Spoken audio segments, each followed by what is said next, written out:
What's going on, everybody? This is another new podcast, and I'm your host, Avery. Glad to have you here with me today. We have an interesting discussion lined up.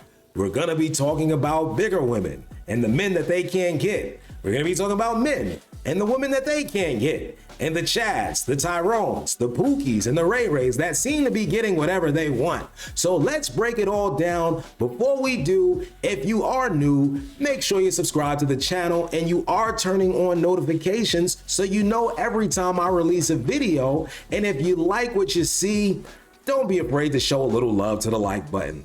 But let's get right into today's video. Never met on my daughter's, our daughter's birth certificate. Yes. Are you That's why crazy? she didn't put me on a birth certificate. You a liar. You's a liar. So why didn't I'm you a put him on the liar. birth certificate? Because he didn't have an ID, so it's no way that he could have I gotten her had birth. an ID. I had all of them things, and she whipped them up because she wanted to be spiteful. Now, what woman would do that to the man of their child? Hold on, I gotta get back to that. You said that she ripped up your documents? Yes. What documents are you talking about? My birth certificate, my social, and I had a paper copy ID. And you ripped those up? I absolutely did, because if you You see? It's the clarity in that for me. I absolutely did. Right. I absolutely did. I don't see why any of this is funny. If the genders were reversed, nobody would be in that audience with a smile on their face or making comments in jest. She just ripped all of his important documents up, and she tried to act like, oh, he can't get on the birth certificate because he doesn't have an ID, knowing she's the reason why he doesn't have that ID. This bitch is crazy. So fellas, avoid women like this. If you will not get down on one knee and propose to these women, do not put a child in them because they will make your life hell. Crab meatballs. Let's get that. The lamb. Some. Sears, salmon. Let's get some crab legs. Let's get that, yeah. And get some lobster. That's a lot of food. First time for everything. Let's make it special. Okay. Thank you. And a toast. Two. Enjoying each other. Thank you. Thank you. All right. 506. You gonna take care of that? I guess I don't have a choice. Thanks, baby. I only wanted to include this clip in here because this situation normally benefits women, but now the genders are reversed and people are mad because she's getting taken advantage of. Sort of like the guy that just got his documents ripped up, right? Because if we reverse those genders, nobody in that audience would have been laughing. But let's keep going. I just had to throw this one in here. Get a little shot back for our mans previously. Transgender and transracial, we got transabled. Yeah, this one's really messed up. Physically healthy people who feel they should have been born disabled. A man in Great Britain cut off his arm because he felt like an amputee. A woman in North Carolina poured drain cleaner in her eyes because she felt blind. Transgender, transracial, transabled. Guess what's next? A grown man posting an ad on Craigslist wanting a nanny because he identifies as a baby. You can't make this stuff up. Ridiculous? Perhaps, but who's to say anymore if that's how he feels? If a man can be a woman because he feels like one, if a white person can be a black person because she feels like one, if a healthy person can mutilate herself because she feels disabled, if a grown man can be a baby because he feels infantile, where does this end? Can a child be an adult because she feels like a grown-up? Can a teenager buy alcohol because he identifies as over 21 years of age? Can a grown man attend kindergarten because he identifies as a 6-year-old girl? Can a child spend the day at doggy daycare instead of school because the child feels like a canine? If not, why not? If a kid can be transgender because he feels like a girl, who are we to tell a child he must attend school or obey his parents or refuse him a beer when he orders one? You can't have it both ways.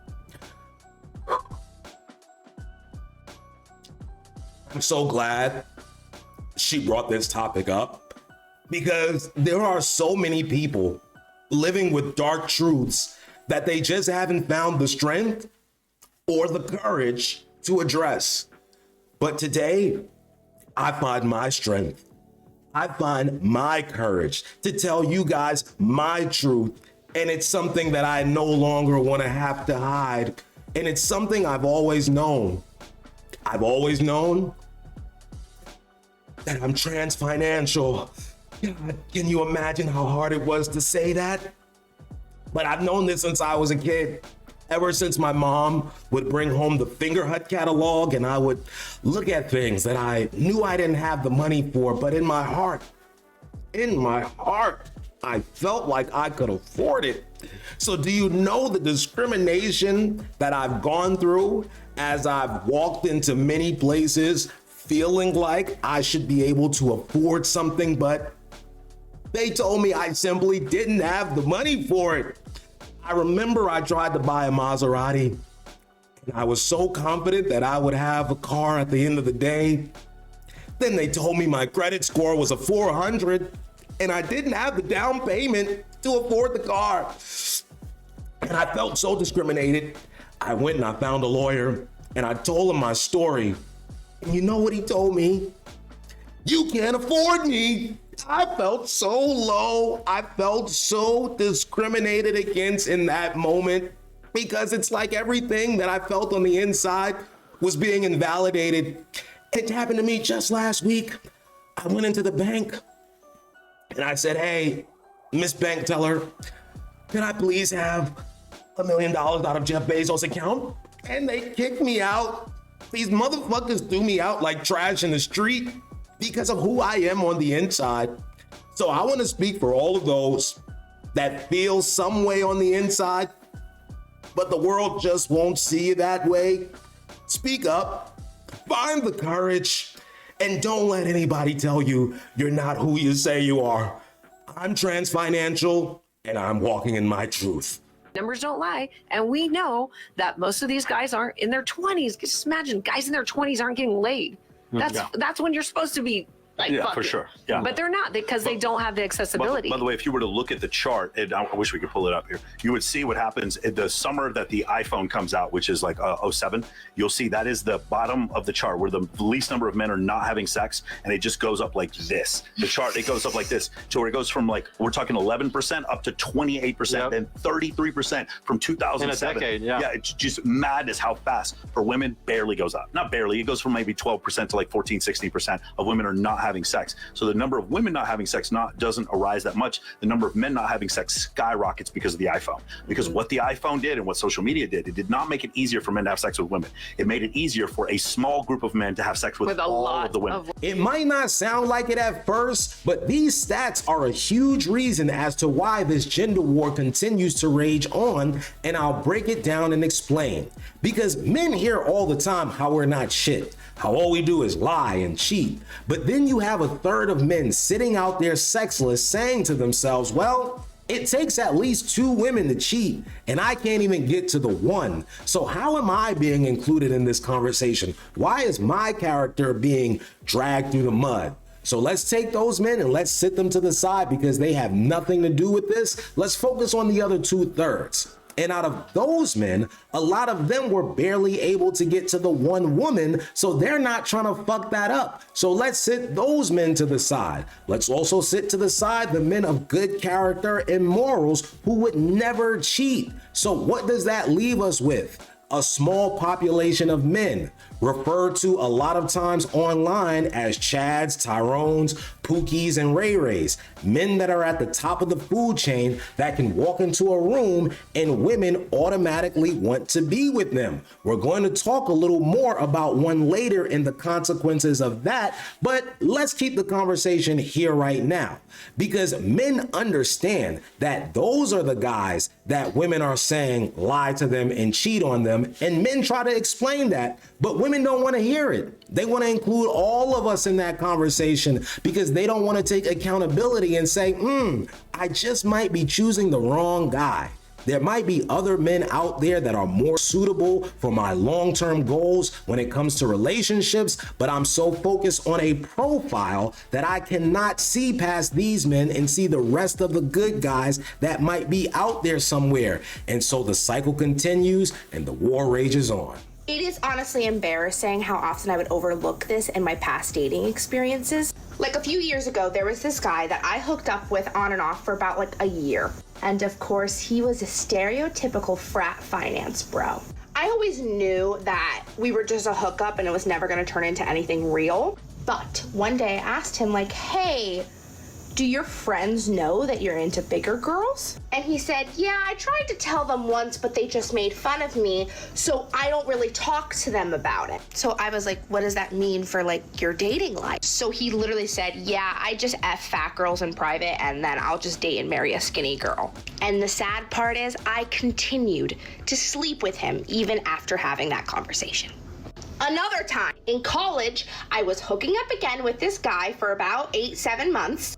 And I spent about like 60 to 70% of my nights staying over at his place. He would sometimes order dinner from places nearby us. And when he'd walk to go pick it up, I'd be like, oh, let me come with you. And he always said, nah, it's okay. You just stay here. I got it. And the few times that I did go with him, he wouldn't hold my hand. He wouldn't touch me in public. Then all of a sudden, I get a text from him saying, oh, I can't see you anymore. I have a girlfriend. And I'm like, wait, what? Like, we spent a lot of nights together. This man literally said, yeah, I would go on dates during the day or nights I didn't see you, and then you would just come over the other nights. Jesus Christ. And I wish I could tell you that I learned from these experiences and that I raised my bars and I never let other men treat me like that. But I can't say that to you. I was just so desperate for male validation that I put up with all of these terrible experiences knowing full well what was happening. These people want to believe that no one finds fat people attractive, but that's just incorrect. There's plenty of men that find us attractive, but they will never, ever be honest about it because they're so afraid of going against the grain, of being made fun of for being into bigger girls. Are there men out there who truly desire bigger women, yet are too ashamed to be seen with them in public? Sure. I'm positive those 2 or 3 men exist somewhere in the world, but never underestimate a man's ability to sleep with a woman he has absolutely no attraction to, especially if that man is experiencing a drought. Message! We just took a look at some stats on the number of sexless men, so it's becoming harder and harder for men to fulfill that desire to have sex with a woman. So what are these men going to do? They're going to go after easier targets, and big women are seen as those targets. Why? Because we know that women like attention, but we also know that most men aren't into bigger women, so they're not getting that same attention. So that's why a man feels as if, well, I can come give her that attention, then I could get what I want, build my confidence up until I can find the woman I truly desire. And she said the same thing in this video. So no, men are not ashamed to be with you. They just don't want you, but they want the sex that you're providing. Okay, story time. You see this guy right here? Basically, I started talking to this guy on Instagram, and obviously I know him from TikTok. Basically, we were talking for like a couple days, FaceTiming each other and everything. He's so nice, he's so sweet to me, and he basically says he wants to come to Tampa to see me. So basically, he books a flight to Tampa, and his cousin drops him off at my house. And he's so sweet. We're like drinking and watching movies and stuff, and he's just so sweet to me, and not a red flag in sight. It's because he didn't get the pussy yet, and he was on his best behavior. But continue. So basically, he's at my house, we're watching movies, we order food, just drinking and stuff, and then it's like 2 a.m, so we decide to go to sleep. So we're both laying down in the bed. I fall asleep, and that's it. Lights out for me, I'm sleeping. And then I wake up at 8 a.m, realize he's not laying next to me. I come out to my living room, he's not there. I check the door, he left my house with my door unlocked. So I text his phone and I'm like, hey, you left, and I'm blocked. I go on Instagram, I'm blocked on everything, blocked on Twitter, everything. So basically I'm like, okay, let me go check my stuff because this is really weird. And basically he robbed me of my Rolex. Here I come. City boy, city boy. And something else, I don't know what it was that he took, but I have the video here so you guys can see. And you can see him right here. That's my purse. He's going through. And he's going through my purse. And then he finds my Rolex.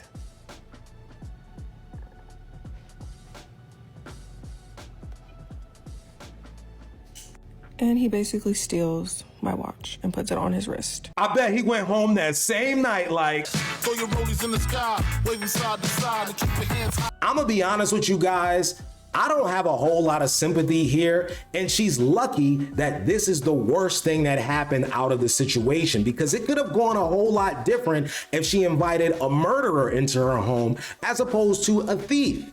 And I don't understand this culture of meeting somebody off of Instagram, especially somebody that's not even in your town or city, inviting them into your home, your bed, letting them sleep with you, and giving them that kind of access to your life. Your home should be sacred. Everything that's important is probably in your house. So why would you just allow anybody to have access to that? And here we go again with the Pookies and the Ray Rays. She saw somebody's profile and thought, okay, I would like to sleep with this person, as opposed to doing your due diligence and figuring out who they are. And this is exactly why I don't take a lot of women serious when they say their baby daddies change. No, you just figured out who he was because you didn't take that time in the beginning. So after the baby came and real life situations occurred, that person showed you who he was in real life. But had you taken the time to get to know them, you would have known that prior.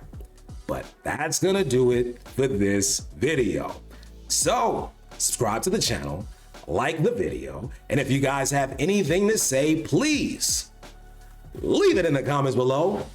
And until another time, I'll see you guys later.